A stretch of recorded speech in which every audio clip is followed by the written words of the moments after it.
Magandang araw kaibigan! Tuloy po kayo sa Felicidad's Channel. Sa mga kwento ng buhay at pag-ibig na hinalukay sa natatagong baul ni Felicidad. Pero bago po tayo magpatuloy, huwag niyo pong kalilimutan na i-like ang video, i-subscribe ang channel, at i-click ang notification bell para lagi kayong updated sa mga parating pa na upload.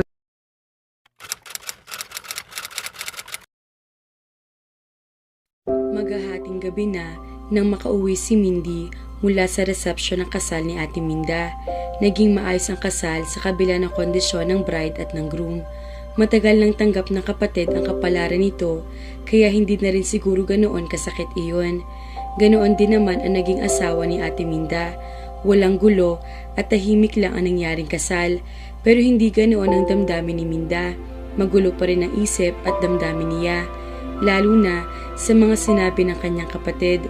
Nakakatakot isipin na darating din siya sa puntong iyon na magpapakasal sa isang lalaki na wala namang nararamdaman para dito. Siguro ay may pagka-hopeless romantic din siya, kaya ang gusto sana niya ay maranasan din na umibig. Nasa ganoon siyang damdamin at pag-iisip nang biglang tumunog ang cellphone niya. Notification iyon na nagsasabi na katanggap siya ng isang email message. Biglang bumilis ang tibok ng puso ni Mindy nang maisip kung kanino iyon galing. Madalas sa ganong oras ito nagpapadala ng email kapag hindi sila nakakapag-usap sa hapon. Dear Mindy, kumusta ka? Sana okay naman ang araw mo ngayon. Ngayon ang kasal ng ate mo, tama? Sana maayos ang lahat at mag-enjoy ka syempre. I know it's too late for me to send you a message, pero gusto ko lang sana na sabihin sa'yo na malapit na muli akong bumisita sa Pilipinas. Walang medical mission. I just want to come over for a visit, but most of all, I just want to see you. Sana mapabigyan mo ulit ako sa pagkakataong ito. Just tell me, okay? I miss you, Mindy. Jonas. Mga isang minuto rin na binasa at tinitigan ni Mindy ang email na iyon ni Jonas. Lalong bumilis ang tibok ng puso niya sa laman iyon. Araw-araw na nag-i-email sa kanya ang binata. Pero kahit ganoon, ay tila hindi nagsasawa ang puso niya. Masaya siya na kahit hindi niya lubusang mabuksan ang puso kay Jonas, ay nandoon pa rin ito sa tabi niya. Sa kabila ng pagtataboy niya, ay hindi pa rin ito sumusuko sa kanya. At ngayon, ay babalik ulit ang binata sa Pilipinas. Nasa Bec si Mindy. 6 na buwan na ang nakalilipas mula nang huling bumisita si Jonas. Regular man na nagkakausap, ay iba pa rin syempre ang makita ito ng personal. Naintindihan naman niya na hindi sila maari magkita palagi sa personal. Nasa Spain ang trabaho at buhay ni Jonas. Kung tutuusin, ay maayos sa kanya ang ganoon. Dahil hindi malalaman ng mga magulang na may isang taong alam niyang hindi magugustuhan ng mga ito ang ine-entertain niya. Hindi lingid sa kaalaman ni Mindy ang damdamin sa kanya ni Jonas. Pero kahit na may kakaibang nararamdaman din siya para sa gwapong doktor, gusto niyang pigilan iyon. Maraming komplikasyon. Bata pa siya, nasa malayo si Jonas, at may lalaki rin na itinakda para sa kanya. Pero gusto niyang binata. Sa naisip ay may bigla siyang naisip. Naalala niya ang mga payo ng kanyang ate. Maaring ilang taon na lang at tuloy na magbabago ang buhay niya. Gusto niyang sulitin iyon. Gusto rin niya na maranasan kung paano magmahal nang hindi pinipigilan iyon. Laking tuwa ni Mindy na hindi siya pigilan ng mga magulang nang sabihin na gusto niya mag-volunteer para tumulong sa Childcare Foundation. Bata pa lang siya ay na-amuse na sa mga ganoong gawain, kaya ipinangako niya sa sarili na kapag lumaki ay gusto rin niya na maging isang huwarang volunteer. Gusto niyang tumulong sa kanyang kapwa. Iyon din ang isa sa mga dahilan kung bakit gusto niyang kumuha ng kursong education. May pakiramdam si Mindy kung bakit hindi siya basta na lang pinayagan ng mga magulang niya. Iyon ay dahil alam niya ang pampabango iyon ng mga image ng ama kapag tumakbo ulit ito sa eleksyon. Pero hindi iyon ginagawa ni Mindy dahil lang sa kagustuhan ng manalo ang ama. Bukal sa loob niya na gawin iyon, kaya hanggang maaari ay hindi niya sinasabi sa mga taong relasyon sa ama. Kaya ang alam ng karamihang miyembro ng kanilang kilalang foundation na iyon sa Pilipinas, kung saan siya palaging volunteer, ay isa lang siyang simpleng babae. Hindi naman expose ang mga mukha nila ng kapatid sa media, kaya naging madali para sa kanya ang pagpapanggap. Isama pa na common din ang pangalan niya. Doon nakilala ni Mindy si Dr. Jonas Tolentino, isa sa mga may-ari ng childcare group of companies na nagtatag ng foundation at kilalang doktor sa bansang Spain. Kahit sa Spain nakabase ang binatang doktor, ay nalaman niya na madalas itong bumibisita sa Pilipinas kapag may malalaki medical mission na project ang Childcare Foundation na bahagi ng kumpanya na pagmamay-ari nito. Hindi hands-on si Jonas sa business, pero kapag ang foundation na pinag-uusapan ay mahilig daw ito na makialam. Ang sabi nila, likas daw ay kasi na matulungin si Jonas. Unang kita pa lang ni Mindy sa binata, ay napansin na niya ito. May kahabaan ng buhok ni Jonas para sa isang lalaki, pero hindi yung tipo na masasabi mukhang marumi. Sa totoo nga lang, ay napakalinis itong tignan. Mahaba naman ang buhok, pero walang kahit ano na makikita na buhok sa mukha. Nakasalamin si Jonas at tila profesional na profesional. Maputi, may kapayatan, pero matangkad. Mukhang napakabait din. Pero ang pinakanapansin niya sa binata ay ang magandang ngiti nito. It looks so genuine na kapag may sakit ka at ngumiti ito ay gagaling ka na agad dahil lang sa ngiting iyon. Pero hindi lubos akalain ni Mindy na mapapansin siya ng bigating doktor. Paano mangyayari iyon samantalang sobrang simple lang niya at napakalaking agwat ng edad nito sa edad niya. Hindi niya alam kung aware ba si Jonas na nagmukha itong cradle snatcher sa paglapit sa kanya. Doc Jonas, ano pong ginagawa niyo rito? Tanong niya. Kinabukasan ay nang maabutan binata sa labas ng university at nilapitan siya. Ngumiti ang gwapong doktor. Visiting you? Naikwento mo sa directress ng foundation kung saan ka nag-aaral. Sinabi niya sa akin. So here I am. Hindi mapigil ang maibulala si Mindy. Tumingin siya sa buong paligid. Naramdaman niya na unti-unti na silang nakukuha ng atensyon. Kinabahan siya. Bakit? May ginawa ba akong mali kahapon? Ay, no, you did just fine yesterday. Sa akin ka lang talaga may ginawang mali. Ginulo mo ang isip ko. Bahagya siyang napanganga sa sinabi ni Jonas. Di yata ay napakabilis na lalaking ito. Don't get me wrong, Mindy. Bukod sa pag-oobserba, ay pagbibigay ko ng libreng check-up sa medical mission, ay hindi ko rin naiwasan obserbahan ka. You are simply pretty, and I've liked you from the first time I laid eyes on you.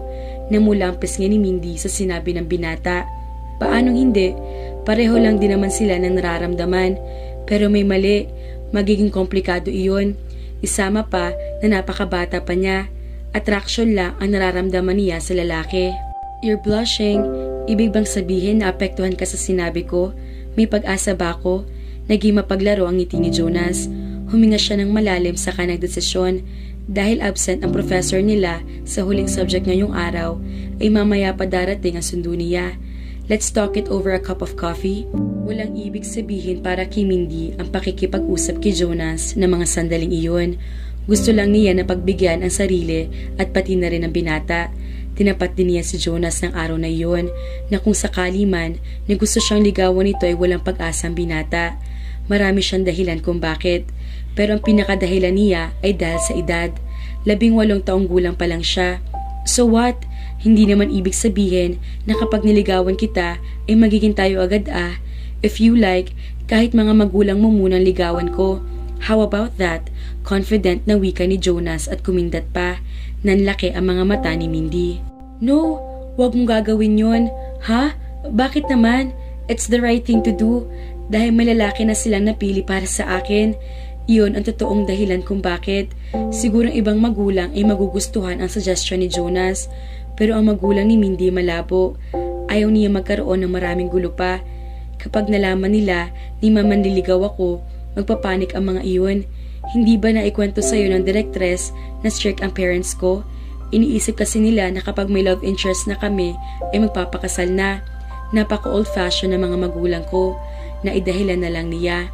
I see. Tumango-tango si Jonas. Maghihintay ako hanggang maging ready ka, pati ang parents mo.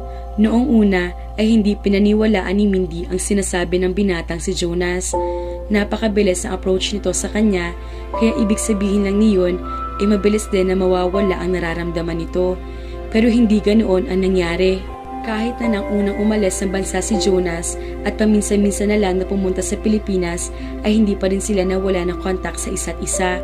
Madalas pa nga ay ang binatang gumagawa ng effort para makausap siya.